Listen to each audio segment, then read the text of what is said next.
Hello, friends. I'm Micah Baylor, your lead benefits steward over here at Opolis. As you well know, today, though, we are here to meet our friend, colleague.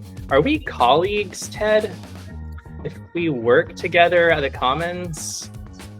Maybe. I mean, I feel like if we were colleagues, I would also be getting paid, but I pay for it. So am I a client? Hey, I also pay for Opolis. I invoice them from my S Corp for my consulting and also use the insurance and the payroll service just like you. So okay. So I guess we're co-members. We're co-members. I like to think about it like that. You, however, are doing way cooler stuff than insurance. Tell us about your studio and all the things you've told me about what you do as a self-employed person. Yeah, so I'm Ted. I am a self-employed / freelancer. I work in production, so I'm a producer and cinematographer living in Brooklyn, New York. And so yeah, I've been freelancing for 7 years, my whole time in New York City, and up until I found Opolis through a friend who is not in production. He was like working in crypto, and he's like, oh, all my crypto friends are using this company to help get benefits. I'm like, okay, I'll look into it. Up until that point, I was just I had an LLC and was invoicing people through that. And I was getting healthcare through the marketplace, so Obamacare. After I signed up for Opolis, I was able to convert my LLC to an S Corp and started running payroll through Opolis and getting access to all the sorts of benefits that previously I couldn't get. I was paying a lot of money for really crappy healthcare. And now I get to pay a little bit less money for much better healthcare, and that was the main driver for me to sign up for Opolis. And even since then, I've actually joined another production company as a partner, and so I'm a co-owner of the production company I work for now.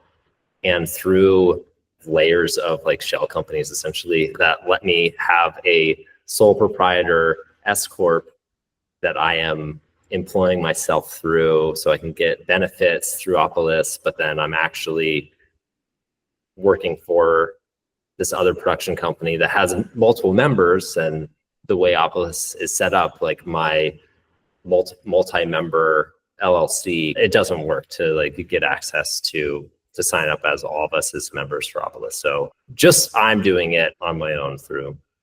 Is everyone else there at W-2'd out of the LLC and you're the sole 1099 guy?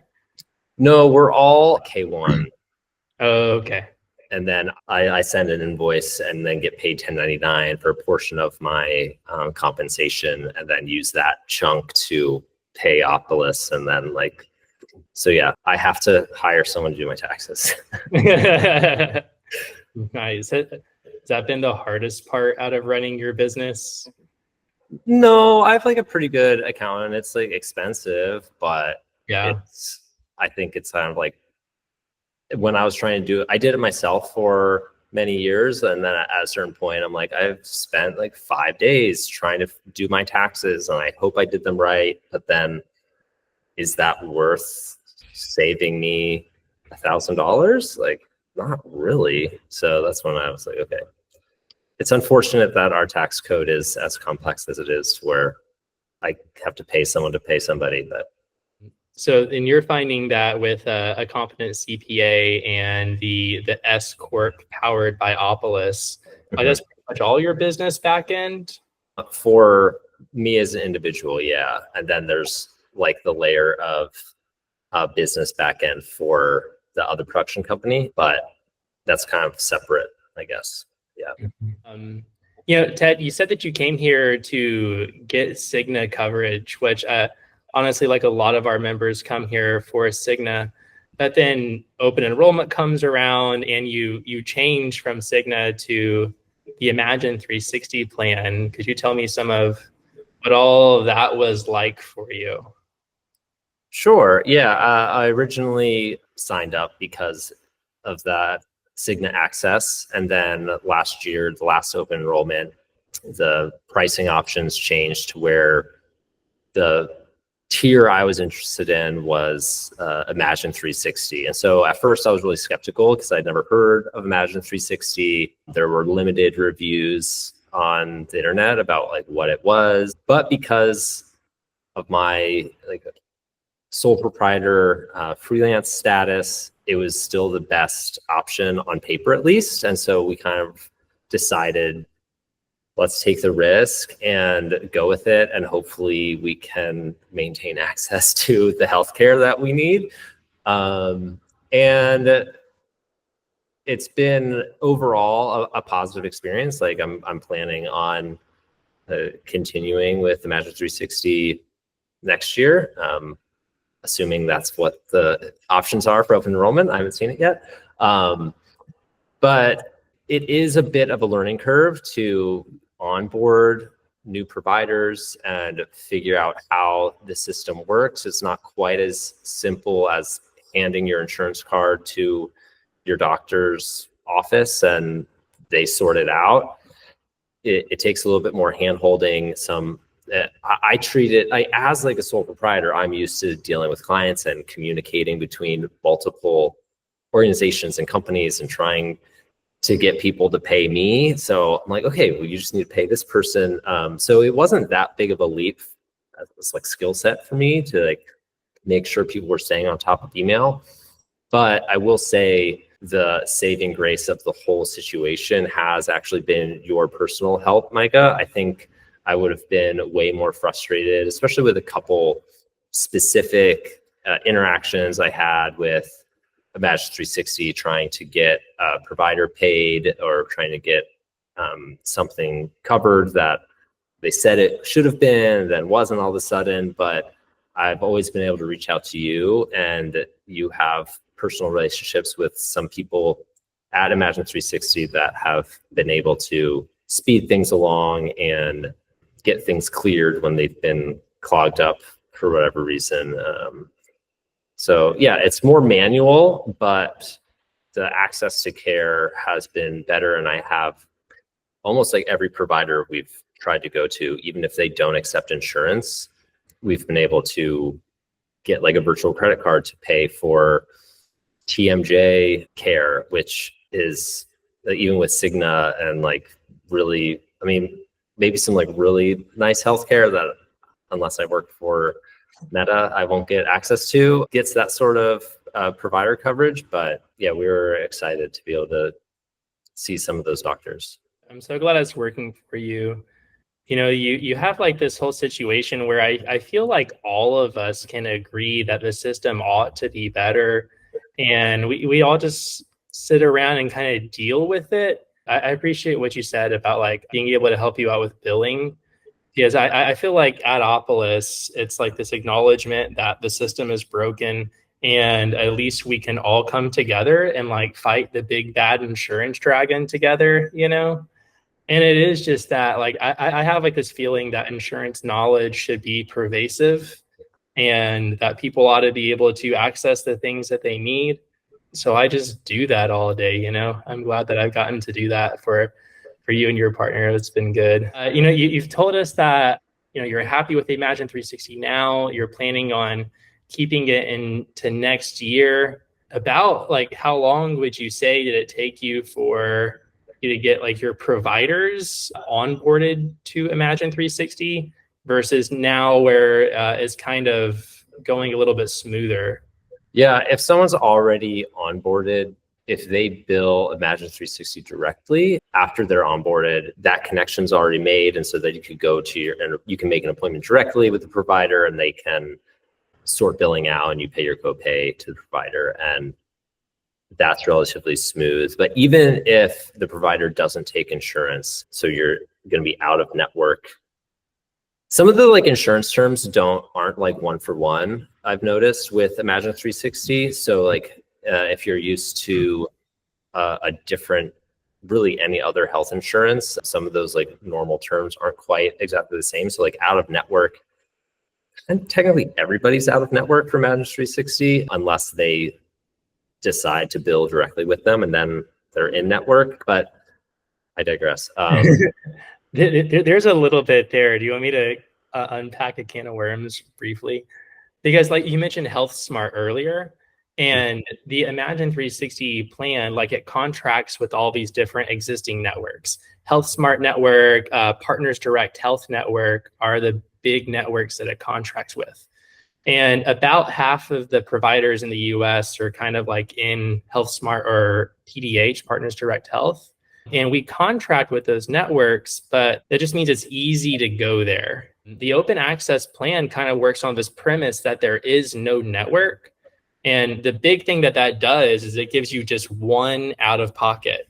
You'll notice that the deductible, there is no in and out of network cost. This plan works on the premise that like everything will fall, underneath this one set of out of pockets, and like we're going to bill, and that's how it works. It's like there's this missing part, but it's like so good that that part is missing. Right. And you're so used to that part being there that it feels like off at first. Right. But then long term, you maybe come out feeling better about it. Yeah. And I think it's just helpful to, for like verbiage sake, when you're trying to explain to a new provider what Imagine 360 is, and they're like, okay, yeah, we'll bill out of network. That's what they need to know. I always just say, hey, my benefits are through my employer. You need to call the number on the back of my card. And I'm not doing anything too crazy, but like dermatologists and therapy, it's worked out well for me. Like you said, specialists are always the ones you got to maybe work with a little bit. Right.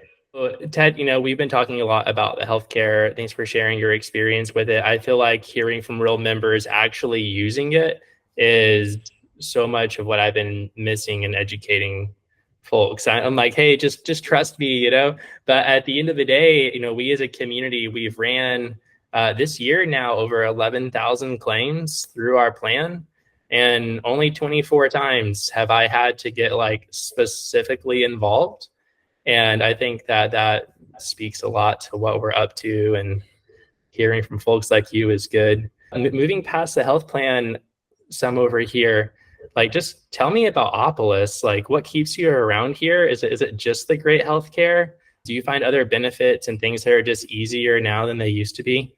The health plan is very important to me, but I do appreciate the rest of the structure that Opolis has given me as a small business owner. It's been able to give me the structure of payroll, which is really helpful. And it was kind of on my to-do list for a while to like, oh, I really should sign up for an S Corp and like start running payroll, because then that could help me with taxes, especially in New York City. We have to pay New York City income tax on top of state income tax and federal income tax. And so as an S Corp, I can actually have my office in Albany instead of here. And so that's able to save some taxes.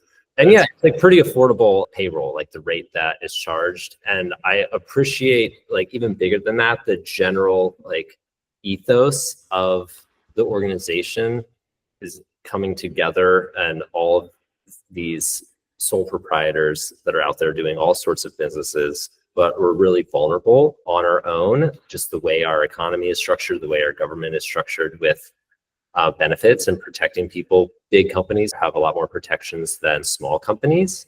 And so when we're able to group together, it does feel like we're kind of looking out for each other. I like that sort of thing. I also shop. The grocery store I go to is also a co-op. I guess I'm all about the co-op. Yeah, I call myself a co-op maxi. Like I'm just all about co-ops, like maximizing the co-op power. Okay. I'm here for it.